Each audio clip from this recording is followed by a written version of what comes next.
Test, test.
Good morning. I'm Eric Blank, and this is the Commissioner's Weekly Meeting for September 4th, 2024. Commissioner Plants, any preliminary issues? Are you ready to approve the consent agenda? It's good to see you guys in human form today. I have no other issues. I'm ready to approve the consent agenda. Commissioner Gilman? I would also vote to approve the consent agenda. But the first issue is the amended towing rules. Seems to be coming an annual event. Riley. Good morning, Commissioners. Nate Riley with Transportation Staff, along with Ruth Harper of your Commission Counsel. For your consideration this morning is a Notice of Proposed Rulemaking, or NOPR, for the Commission's rules related to towing carriers. To set up your discussion and vote on whether to issue this NOPR, some background will be provided as to how we got to this point, followed by a brief outline of the substance of the proposed rule changes. On May 30th, 2024, Governor Polis signed House Bill 24-1051, which included many statutory changes that impacted the regulation of the towing industry in the state of Colorado, most notably non-consensual towing from private property. Some of the highlights of the bill are new operational requirements for residential non-consensual tows, including the restriction on who is eligible to perform the tow authorization, prohibition on towing carriers monitoring and patrolling private properties on behalf of the property owners, streamlined towing signage requirement, and a requirement for towing carriers to return vehicles that have been improperly towed, amongst others. The effective date of these statutory changes was August 7th, 2024.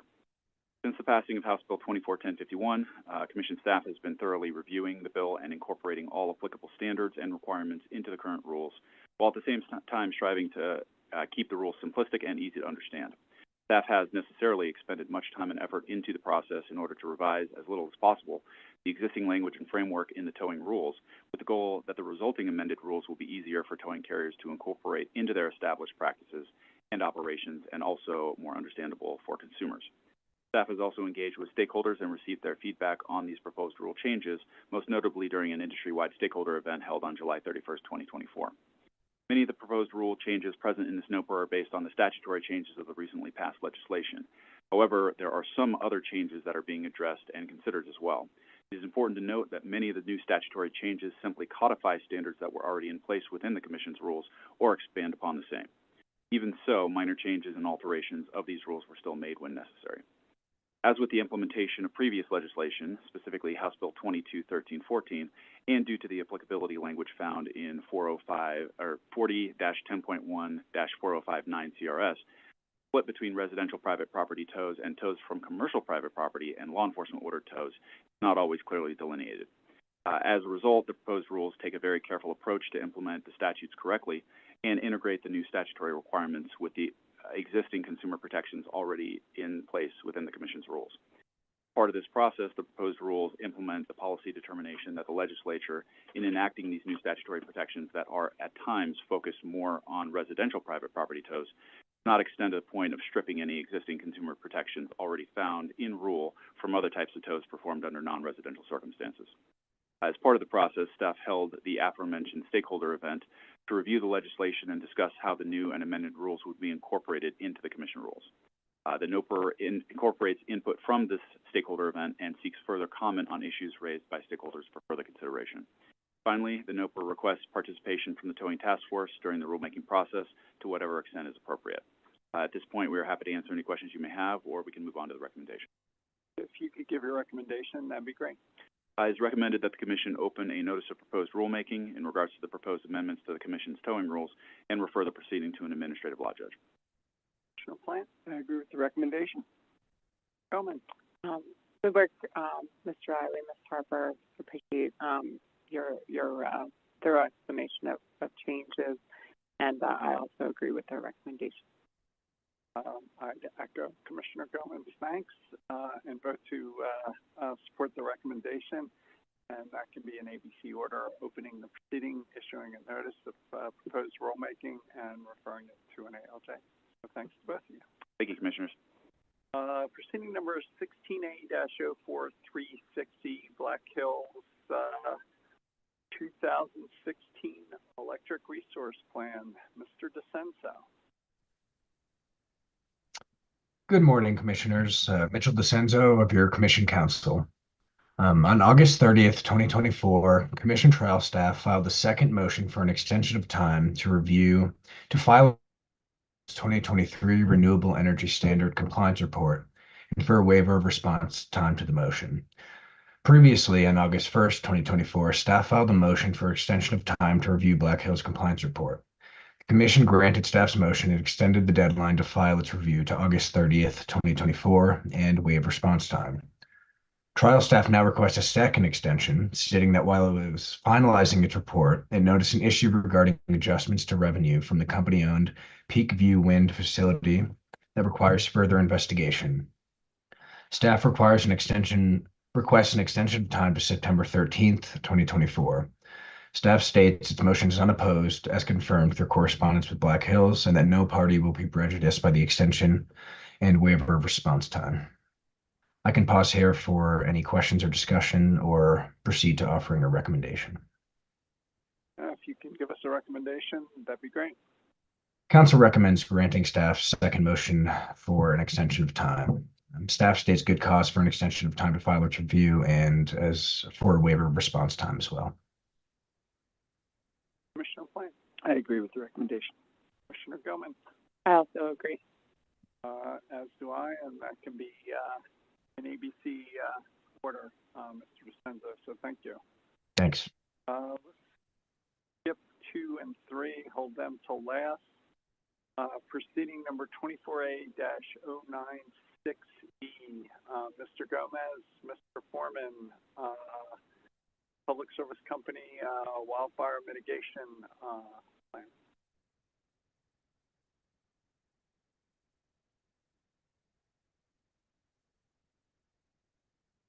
All right. Hearing none, let's keep going. Proceeding Commissioner, are you there? Can you hear me? Now we can. Go ahead, Mr. Foreman. This is Paul Gomez. Oh, Mr. Gomez. I'm There sorry, you I'm not feeling well today, so I'm at home. If we could come back to that item, could we come back to that item? Yeah, sure. Okay, thank you. Yeah, your voice sounds different. 24D0358E. Ms. Crandall, Mr. Foreman, liability, excess liability insurance. Good morning, Commissioners. Wyatt Foreman of your Commission Council. Before you today is a decision whether to accept or decline to accept and dismiss the petition for declaratory ruling by Public Service Company of Colorado, filed by Public Service Company of Colorado on August 23rd, 2024. The petition seeks Commission approval for a general accounting order allowing Public Service to track expenses incurred in maintaining excess liability insurance, to record those expenses in a regulatory asset, and to authorize deferred accounting treatment of those insurance costs. Public Service asks the Commission to approve the establishment of the regulatory asset before the end of the year without holding a hearing if the petition is unopposed or if no party requests a hearing. In support, Public Service states that due to a combination of increasing wildfire risks and wildfire claims, the company anticipates its excess liability insurance premiums to increase dramatically starting in October.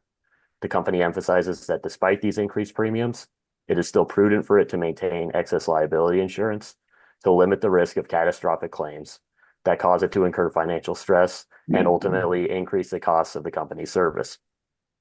Public Service also asserts the deferral of these costs will provide needed support to facilitate the company's obtaining of excess liability insurance and to support the company as it faces wildfire risks that are continuously evolving. I can pause here for a discussion or proceed to a recommendation. If you could go to a recommendation, that'd be great. Council recommends declining to accept and dismissing the petition because it does not present a controversy or uncertainty that can be resolved by a declaratory order. Pursuant to Commission Rule 1304, the Commission may entertain a petition for declaratory order to terminate a controversy or remove an uncertainty regarding any tariff, statute, rule, regulation, or order. However, here, Public Service is asking for approval of the creation of a regulatory asset and the deferral of premiums.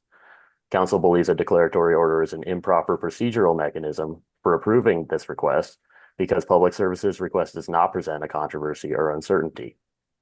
Council further believes it would be inappropriate in this context to permit Public Service to circumvent the Commission's well-established practice and procedure rules by seeking approval by declaratory order. If Public Service seeks to avoid a hearing, it can do so by filing an application pursuant to the Commission's application rules and can seek expedited treatment under Section 40-6-109, subsection 5, which permits the Commission to take evidence by affidavit without a hearing in uncontested proceedings. Council therefore recommends declining to accept and dismissing the petition for declaratory ruling and requiring Public Service to refile its request as an application through which it can seek expedited treatment. I can pause here for a vote. Commissioner Plant, questions, comments, or a vote? I agree with the recommendation. Commissioner Gilman? I also agree. As do I, and that can be an ABC order consistent with your recommendation, Mr. Foreman, so thank you. Thank you. Dr. Depew, Energy Assistance System Benefit Charges.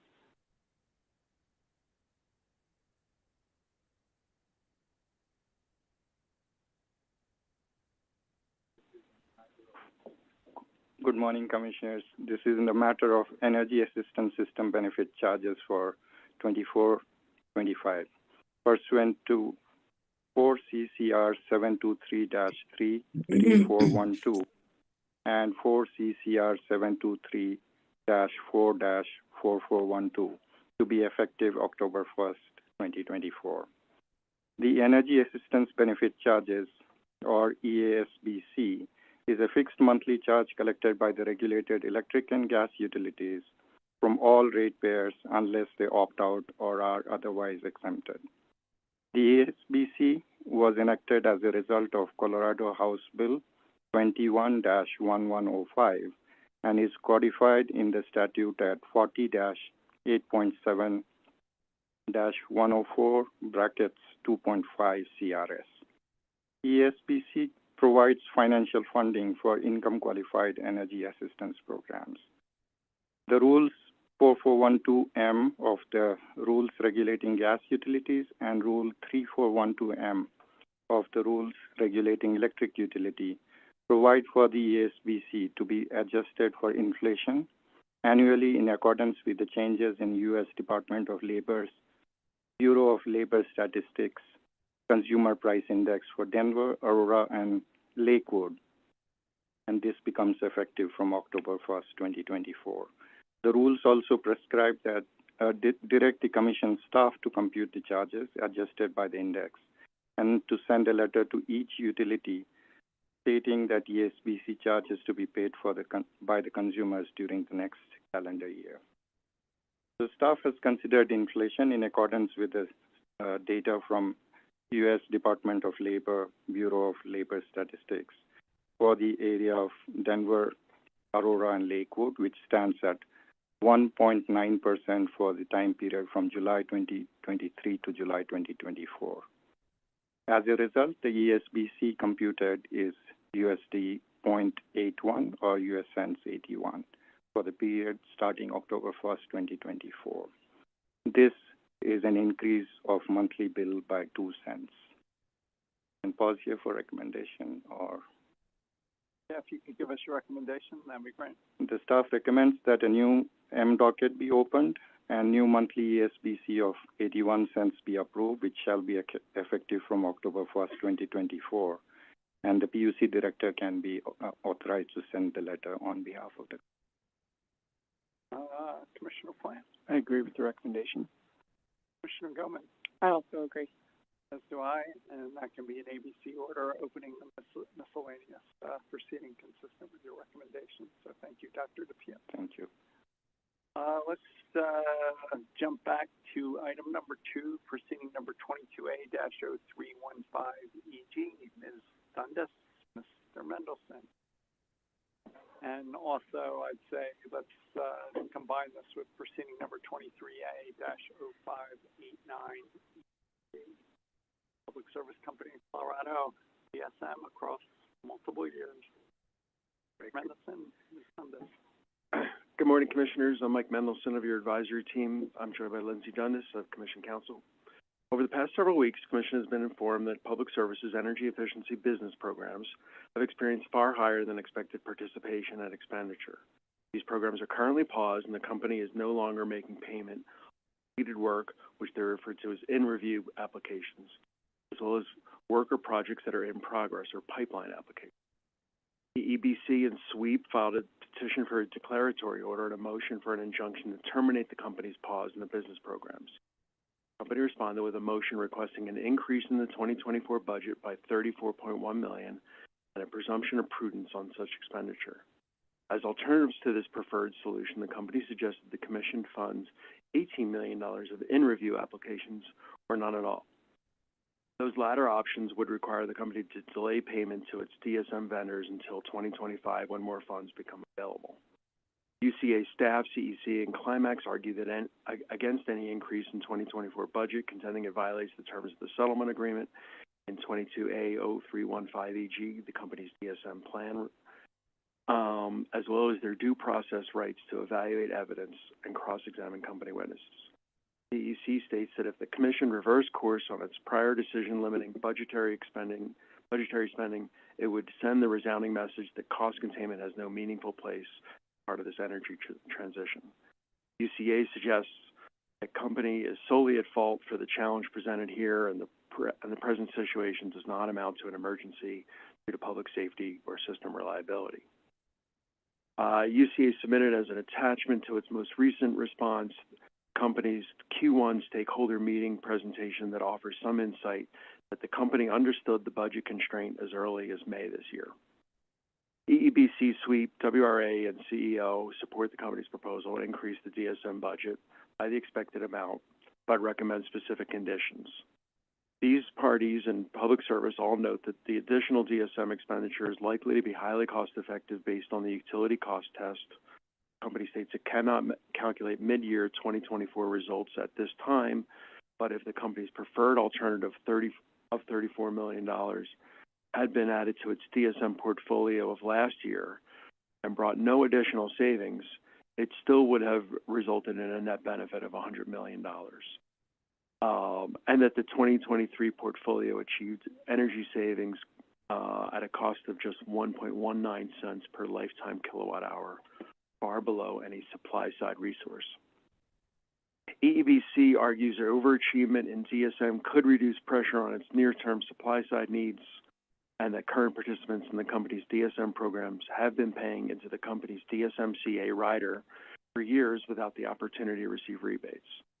EEBC notes that in-review work has already been completed at a price determined in reliance on the rebates in place, and only about 1% of bid jobs require any type of pre-approval.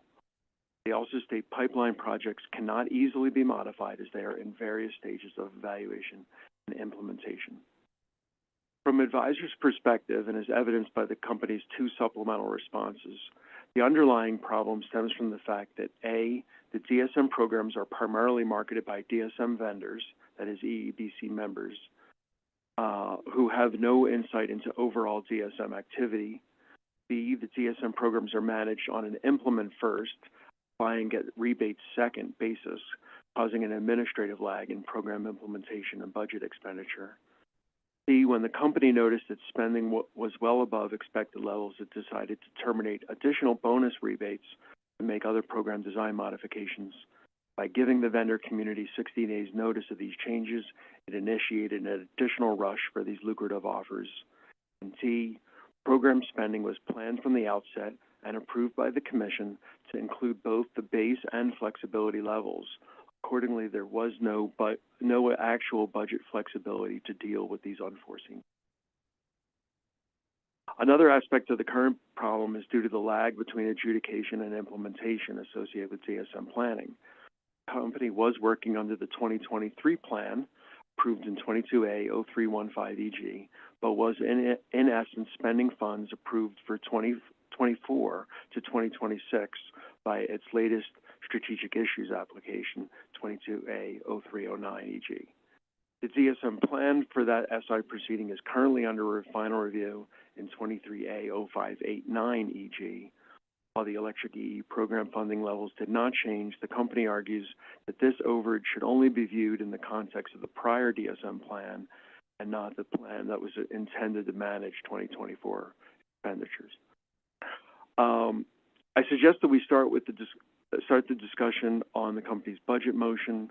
The Commission has several options on how to handle the motion, including granting the company the requested presumption of prudence for additional funding of $34 million, or the company's alternative 1, a smaller presumption of prudence of $18 million. The Commission could do so today or order additional process if it has further interest in record development. The Commission could consider granting the presumption of prudence through 0315EG or addressing the funding shortfalls through 0589EG, and that is 230589EG.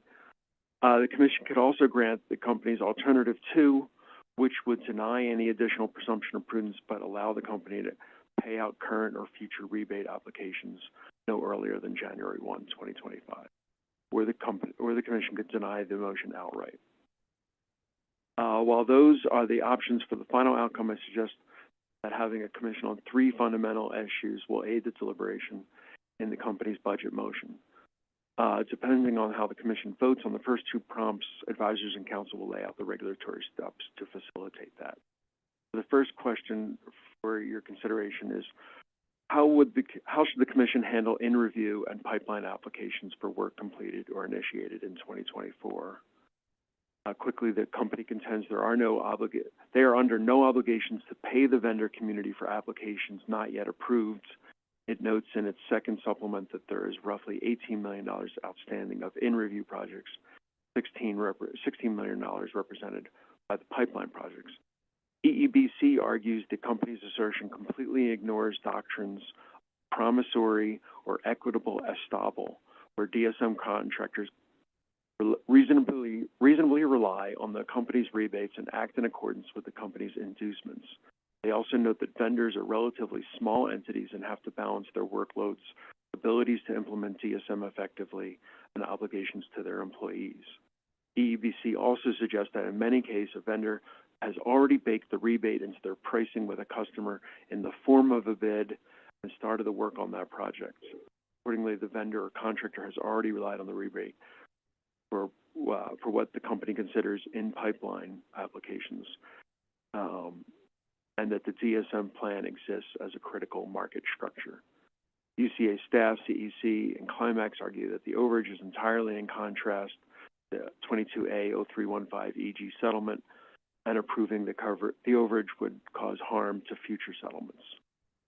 I'll lay out the second question as well, and that is, where should any additional funds come from if in review and or pipeline applications are paid out in 2024? The Commission discussed last week that it has several options. It discussed options to utilize the 2025 and or 2026 budgets that were approved in the strategic issues proceeding. The company notes that the 2025 budget is currently at issue in the comprehensive settlement agreement in proceeding 230589. In order to not upset the balance of that settlement, the company states it does not support lowering the plan year 2025 budget to fund the 2025 overage. Climax contends public services' concern for the sanctity of a settlement is ironic, given the company's desire to alter the terms of the settlement in 22A0315 EG.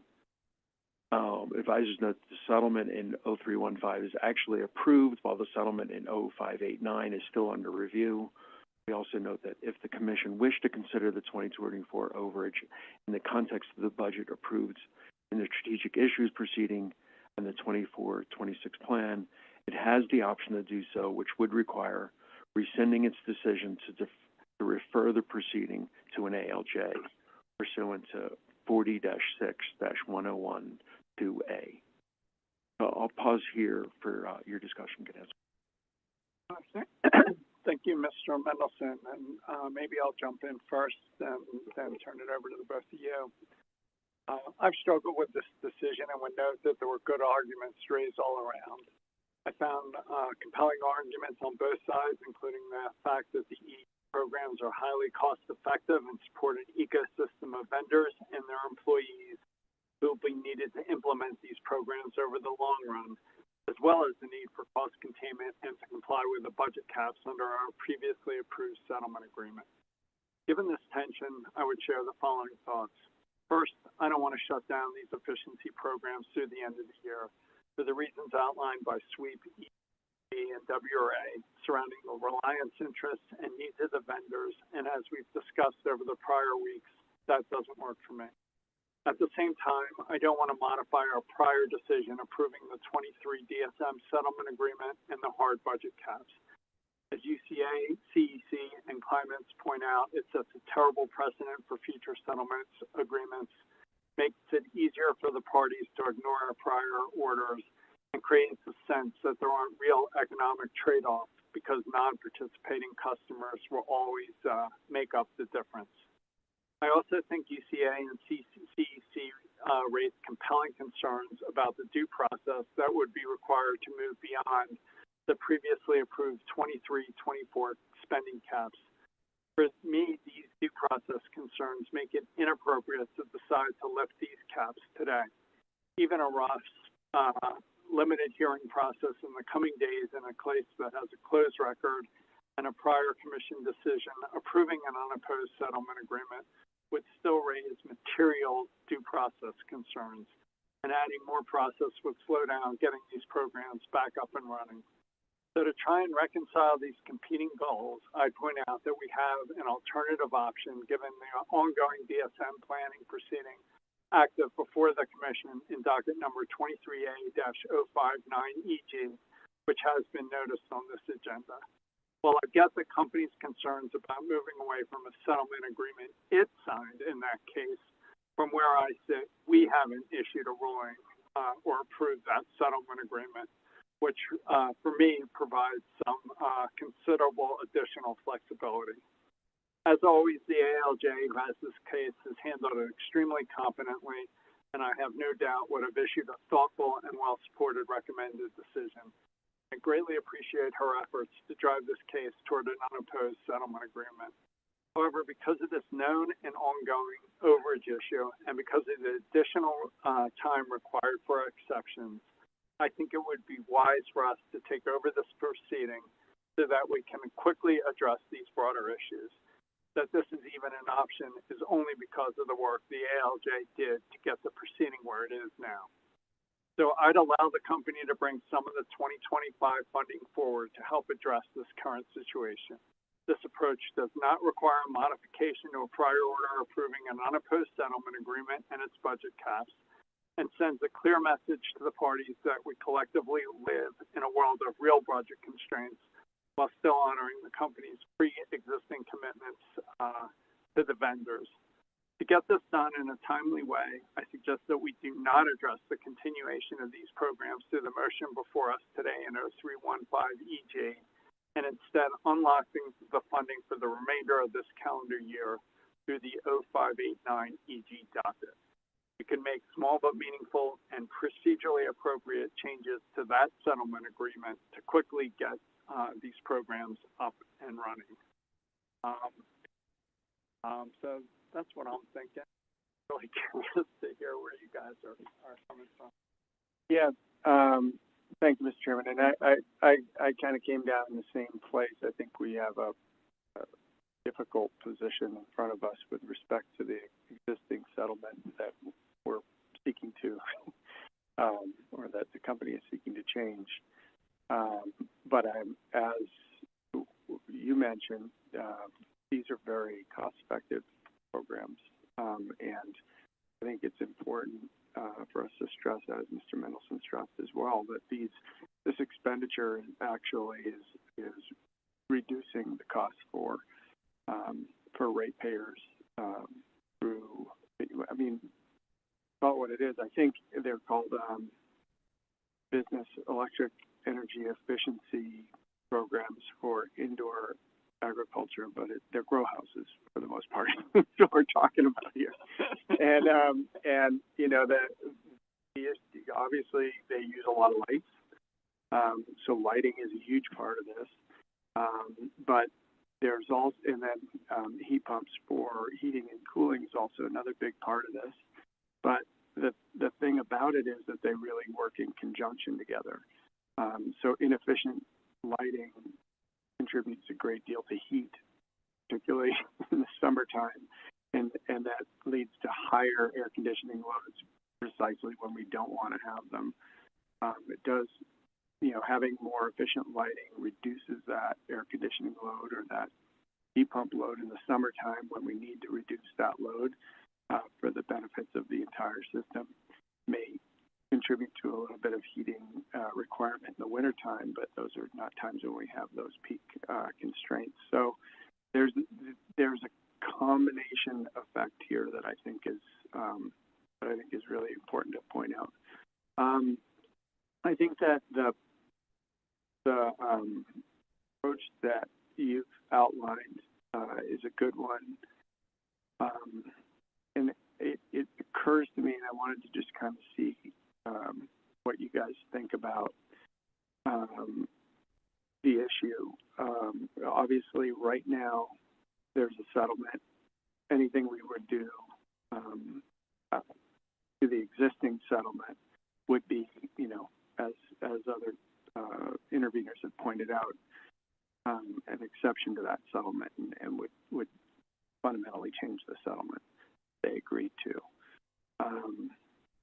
What we're proposing, or what you're proposing, Mr. Chairman, is that we basically take what was 24 to 27, which now is 25 to 27, and basically bring it back into 24 to include the latter part of 2024 so that we can continue these programs.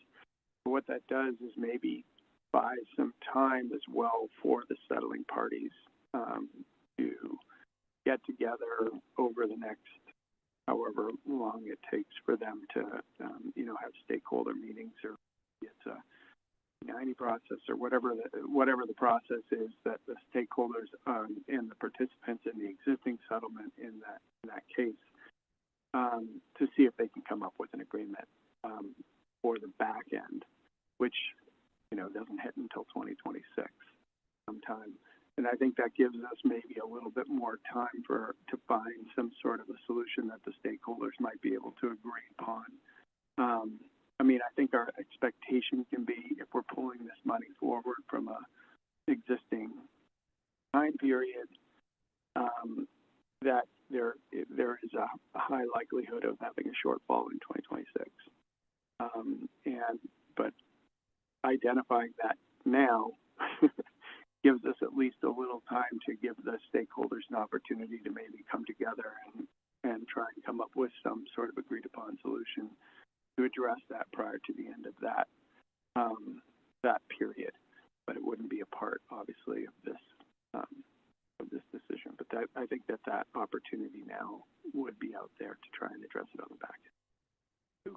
I guess what I was thinking is that we'd approve moving the money forward, approve the settlement agreement. So it was the same fixed dollars from 315. We could have some language in this order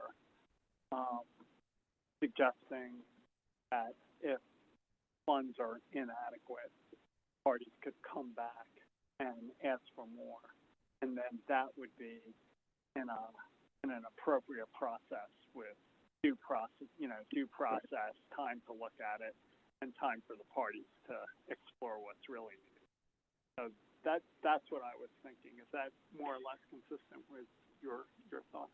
Yeah, that's consistent with what I was thinking.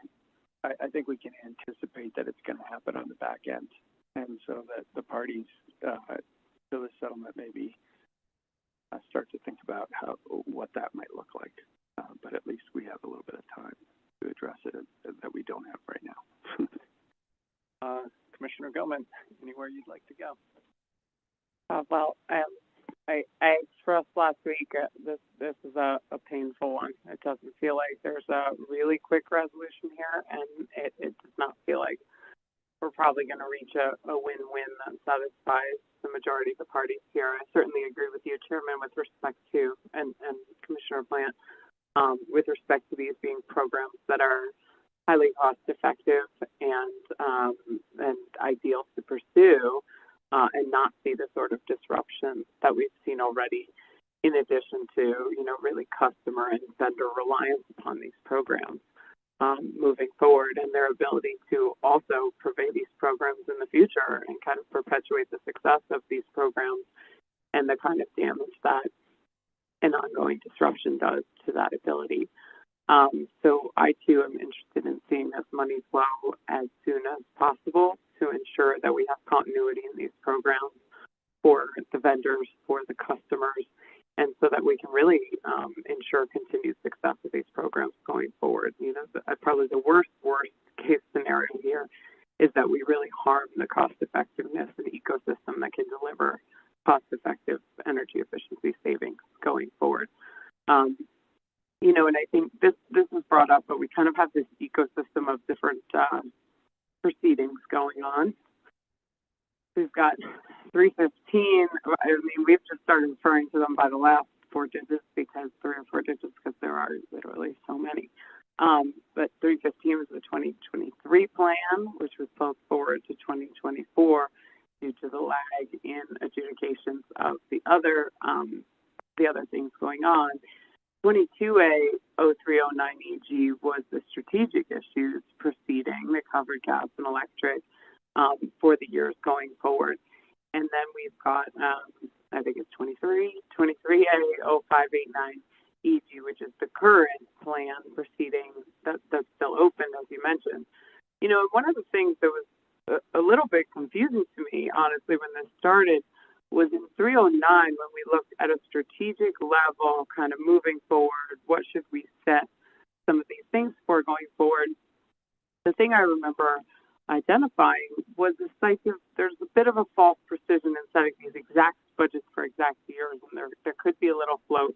And so in that proceeding, I recall expressing, well, this kind of looks like an average expenditure, as we move forward, which I think is the concept you're talking about, that clearly in 2024 we've gone over, and perhaps we can look at this in a broader view and understand what does moving that money forward look like, and perhaps we run into an issue on the back end, but you would have some time to deal with it, rather than the situation we find ourselves in right now, where these programs were halted with 2 days notice and never brought to the commission until there was a very urgent budget problem. Clearly that's not an ideal way to deal with this to ensure kind of continuity of delivery of these programs. And so I agree with you all, if we look at it in a different forum, it could allow us to have much more of the runway to make those decisions, but ideally provide that flexibility to bring some of that immediate funding forward to have that continuity and deal with the bigger budget issue as we go forward. So I generally think it's reasonable to pursue the way you had indicated and going with in essentially rescinding the referral of the current DSM plan so that we can look at that. It's kind of confusing when people talk about settlement agreement because I think there are literally 3 different settlement agreements. If you look across these proceedings, one of them is going to get relooked at, right? There's no way around that, right? So it certainly makes sense to me that the one that is still ongoing, that we can still influence and look at and provide some feedback on, would be the most logical, the most efficient, and the most fair way to kind of move forward with where we can go for here. And I think a really non-ideal situation. Certainly, I think we all wish this had played out differently and there was a lot more notice, a lot more lead time to be able to actually head off an issue rather than find it in crisis mode immediately. But I think what you've laid out is the most reasonable path forward to come to some resolution there. And then ideally, we've got the immediate problem before us, get the money flowing, figure out how to move forward in a way that's fair. But then also, how do we look at these processes, at this combination of proceedings and say, well, this is really unideal. How do we move forward and make adjustments to either the processes, to our expectations, so that we can avoid this sort of situation in the future? Is there better notice, better reporting? How can we avoid this playing out again?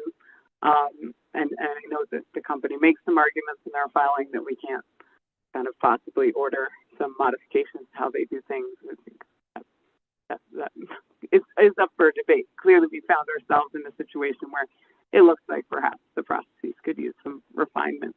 And so I think it's very worthy of thinking that through as we deal with the broader issue. I appreciate that, and just highlight that difference between a settlement agreement that we've approved and a settlement agreement that's still pending before us. I guess I just have, I just also pick up on the point about a better process and not having to litigate the strategic issues and then redo the same issues in DSM plans. It'd be nice to have a more efficient process. I'd also just highlight the point about the company perhaps modifying the DSM incentives so that they don't somehow, profit from this situation by claiming these additional savings as part of the DSM incentive. So maybe there's a conversation about that. And then the third thing is for bonus rebates and emergency situations like this, I would empower the company to act more quickly, not require them to go through a 60 or 90-day process. So, Commissioner Plant, those 3 issues about trying to improve this plan versus strategic initiatives process, about some language in the order on the DSM incentives, and empowering the company to act quickly in emergency situations like this, at least on bonus rebates, maybe not fundamental program design. Yeah. No, I think those are good ideas. I mean, I want to emphasize that the company really screwed up here. I mean, I feel like, if you're tracking your grocery budget, you should have the ability to look at where you are in the year in your budget, and they should have the same kind of idea of, where they are in the year in the rebates that are in process or the rebates that they're expecting to come in. And, I mean, you don't just get steak and lobster every night until all of a sudden you're out of food and you say, okay, well, we'll start eating again in January. I mean, that's just how it works, you know. So I think that they need to have both. Number one, a better system of being able to track the process of these rebates, or even the pipeline of the rebates. Number two, I think they need to be much more transparent with the DSM group, which meets quarterly. I mean, there should be some indication to that group. And the third thing is what I think became clear here is that they took the flexibility money as well as the base money and evaluated that as the total budget. And the flexibility money should be sort of like your spare gas tank. I mean, you know, it's like you're running out of money. We need this. It's an emergency. Then you go into your flexibility money. Not that's what we have, and so we'll just run it dry. You know, so I think that there's a few places here where the company really fell short, and that led us to this situation. And I think it's something that they. I guess I'd just maybe ask you, Mr. Mendelson. I would have said it maybe a little. Well, first of all, I agree with you strongly on the last point about the use of the flexibility budget. But I thought what happened here is a little bit. They cut it off in April, and then they gave 60 days, and then they got a lot more response in that 60 days than they could have expected or known about. So maybe I'm a little more sympathetic, but I'm not. But well, my perspective is the vendor industry is really the ones who are implementing this program in a way. They're out there marketing the rebates to a wide array of potential customers. So they're the face of the program, and which is not necessarily bad, but it just means that the company loses some control to a certain extent when it comes to, you know, how well the program is marketed, or how many applications are in the pipeline. And then at the end of the process, the vendors submit their applications essentially after the projects are done. So the company kind of has this blind spot in the middle where they may see the project through this customer relationship management tool, but not necessarily. It was that was a little confusing in the responses, but EEBC said that they don't always use that, and essentially they only get a pre-approval for their projects about 1% of the time. So it could be where there's more pre-approval up front, or more reliance or required input on that customer relationship management tool. I think it's worth exploring that, and perhaps discussing that at the next CWM when we bring this in front of you, and making suggestions for the parties to incorporate kind of guardrails so that, you know, this type of thing doesn't happen again. But yeah, I think that's just kind of the nature of reliance on the vendor industry to be such an important aspect of the program delivery. I mean, I don't know what they would have done different. You know, cut the bonus rebates in half after April 16th. Well, I think there's two issues, right? One I think you're addressing with the 60/90 on the bonus, like when they announced that they, 60 days from now we're going to get rid of the bonus rebate, that triggered a land rush, right? But at the same time, the process that they had for the vendors to claim the rebates and not to have any idea what's coming in a month, or coming in 2 months, or coming in 3 months, that's a failure on the part of the program. I think they, if they don't have any idea and then they all of a sudden get these things, we end up in this situation. Whereas if they can see things going forward and say, we've got this many projects that are underway out there, maybe they're not going to be claimed for another 2 months or 3 months, but kind of like, knowing what you have in arrears, these things are going, and the vendors, they're contracted their projects based on having these rebates, and everybody's kind of committed to the process, but it seems as though the company is completely blind, and that's not a good way to go forward either. Yeah, I'm kind of impressed and somewhat surprised that this hasn't come up before. To be honest with you, because I see the same issue you see, and understanding it as kind of at least in 2024, a specific industry kind of driving this overage, but we don't seem to have any insights into the size of what in terms of achievable market in that industry. So it's a little difficult to say going forward, but I generally agree with you, Chairman, if we can look at, and I don't know if this happens right away in 0589EG or if this happens in a different venue. Is there an M docket or something that comes out where we try to understand changes going forward?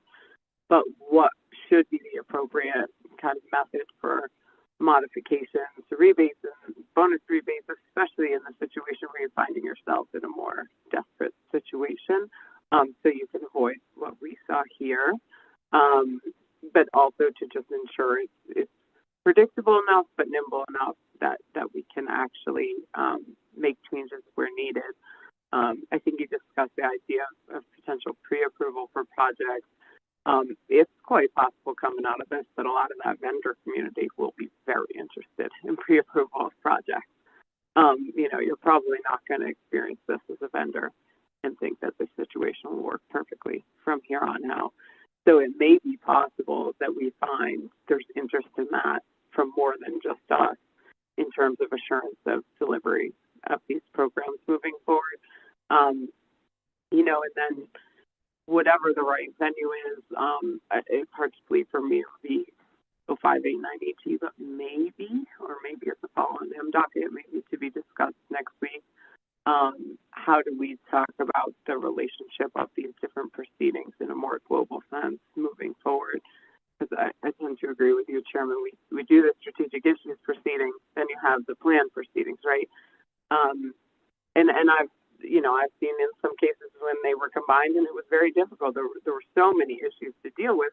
And in some cases, it becomes kind of a circular reference. You need to know what you're setting certain parameters at in a more strategic sense in order to understand what the plan looks like. But in this case, it feels as though we have a re-adjudication of certain issues that were literally just determined.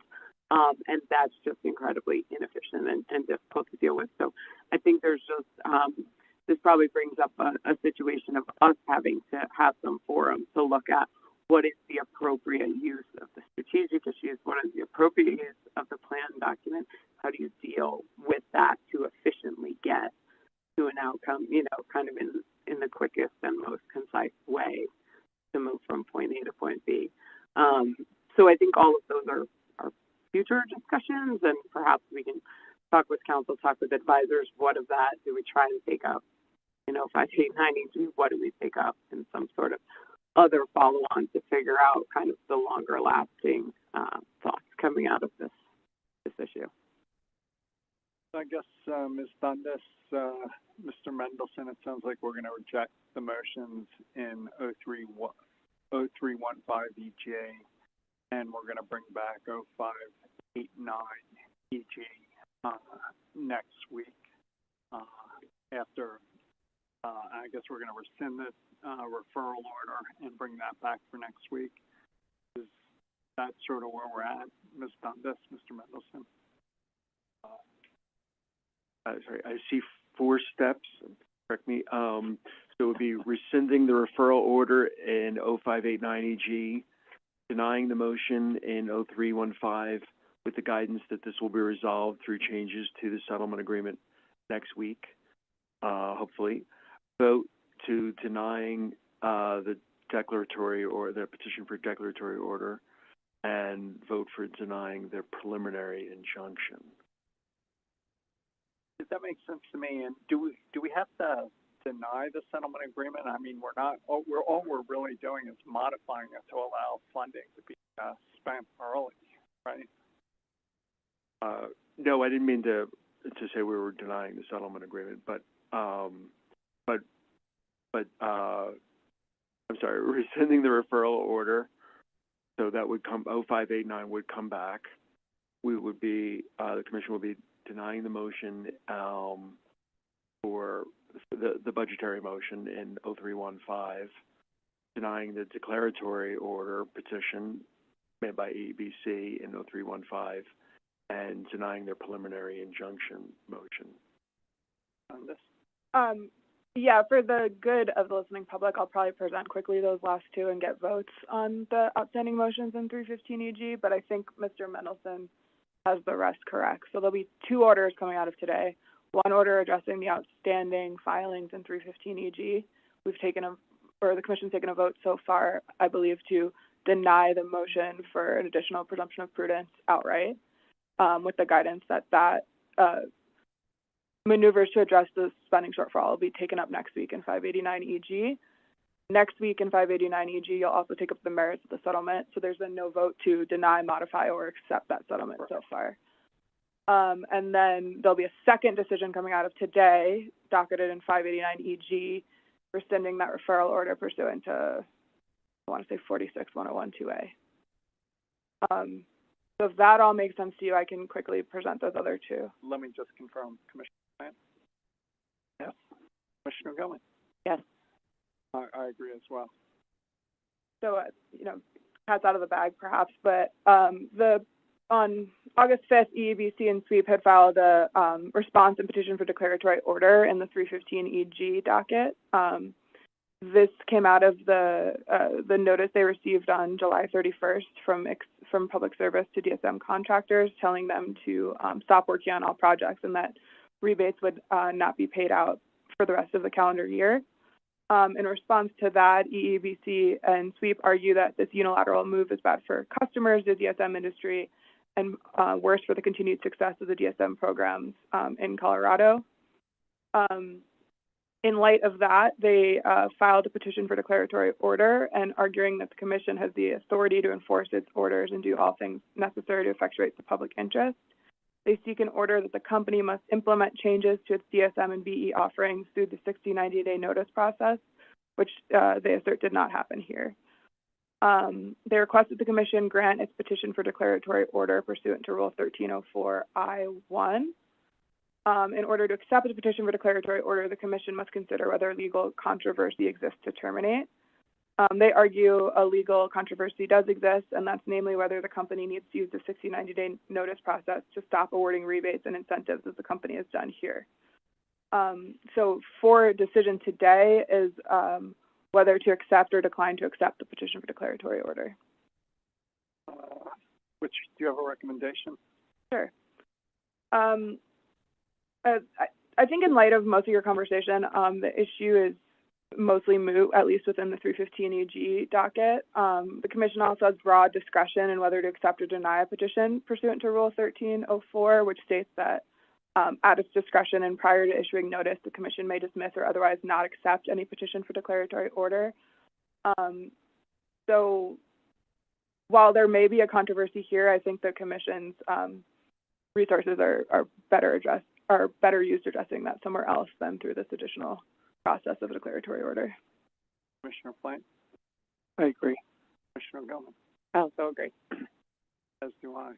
And I would just say, I think in an emergency situation like this with bonus rebates, I'd like to see the company be able to move more quickly and not have to go through some 60-day, 90-day process, at least for the bonus rebates. So I agree with your recommendation, but just throw that out there for somewhere in the orders, maybe part of the discussion next. Yeah, I think that'd be appropriate for the discussion next week. I think for clarity, and again, we can check into this before next week. According to the company supplement, they gave 60 days notice due to the terms and conditions of the lighting program. So I'm not necessarily sure it was the 60-90-day process that necessarily is what dictated that notice. But again, we can clear that up before discussion next. So just one more outstanding matter. In addition to the petition for declaratory order, EEBC and SWEEP had made a motion for preliminary injunction. which would require the company to continue paying out the rebates as the petition for declaratory order is adjudicated. I believe this motion's moot since you haven't, there's no ongoing controversy by which EEBC and SWEEP can show a reasonable success on the merits under the CRCP 65 test. Commissioner Plant? I agree. O'Gallagher? I agree. As do I. And is that complete? Yeah, so just to summarize yet again, we're going to have an ABC order in 315 EG, declining to accept the petition for declaratory order, denying the motion for preliminary injunction as moot, and denying the company's budget motion with guidance that the ongoing issue will be addressed in 589 EG. Correct. Then a second ABC decision rescinding the referral order so that the commission may take up the merits of 589 EG en banc. Correct. And I think that's it. Both ABC. Yeah, that's ABC.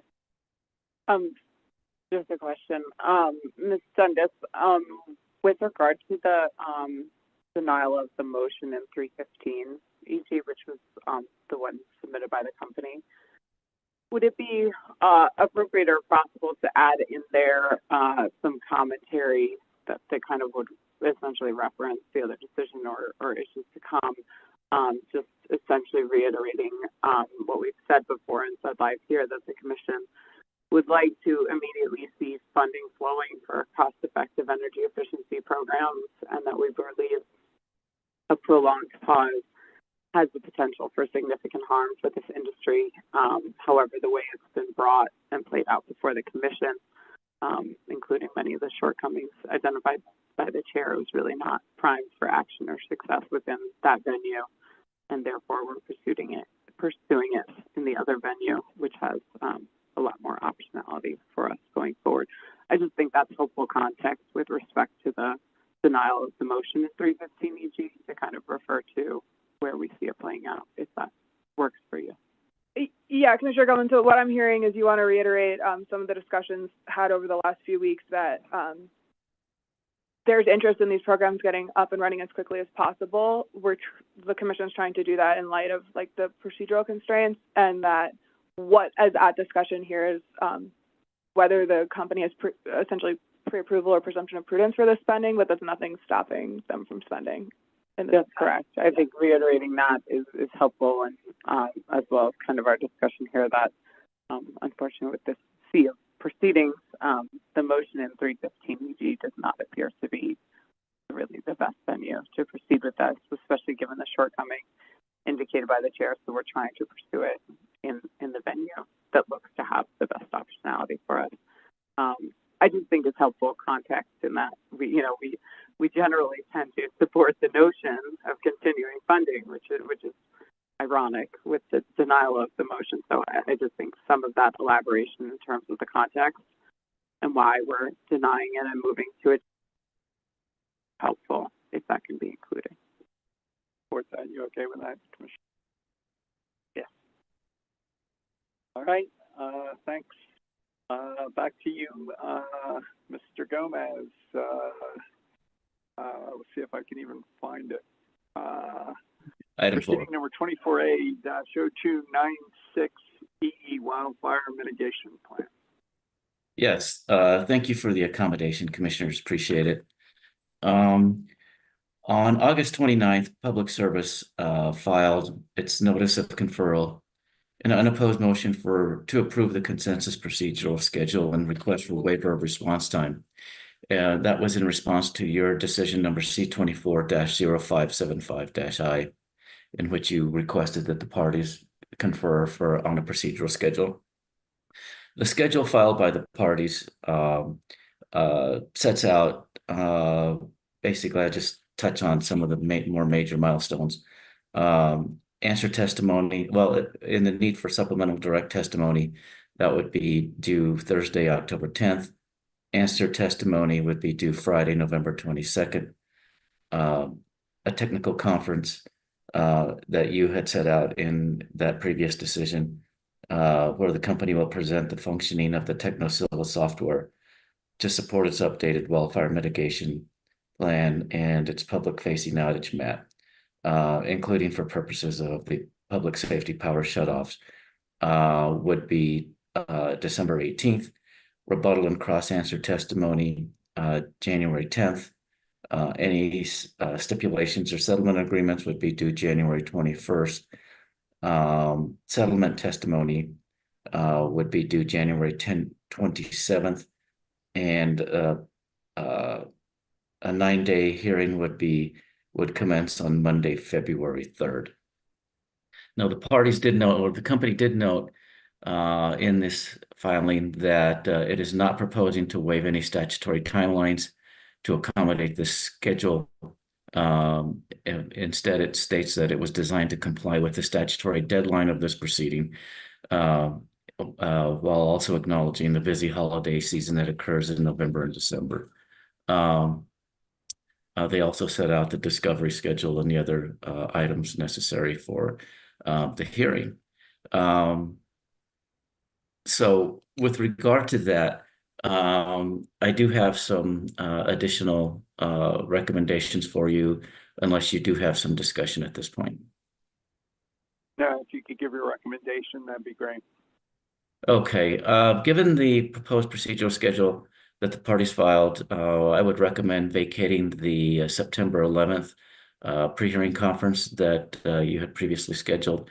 And I would also, rather than adopting the procedural schedule here, I would recommend that you bring this back to a future weekly meeting to discuss the schedule, and after we have some opportunity to give it some thought as to the timing of this, especially around the holidays and the milestones that the parties have indicated in their proposed schedule. I would also think that it would be worthwhile for you to discuss whether under 40-6-1095, whether extraordinary circumstances exist here for the commission to extend the statutory deadline 130 days. You have up to 130 days to do that. Given the wide scope of this proceeding, and that it not only includes the wildfire mitigation plan, but also the public safety power shutoff plan as well, which are virtually two separate hearings combined into one. So my recommendation would be, in addition to vacating the 9/11 pre-hearing conference, would be to bring this back at a later time for a determination on your part as to the best path forward in setting a procedural schedule. Commissioner Plant? I agree. Commissioner Gilman? I also agree. As do I, and that can be an ABC decision. Does that give you what you need, Mr. Gomez?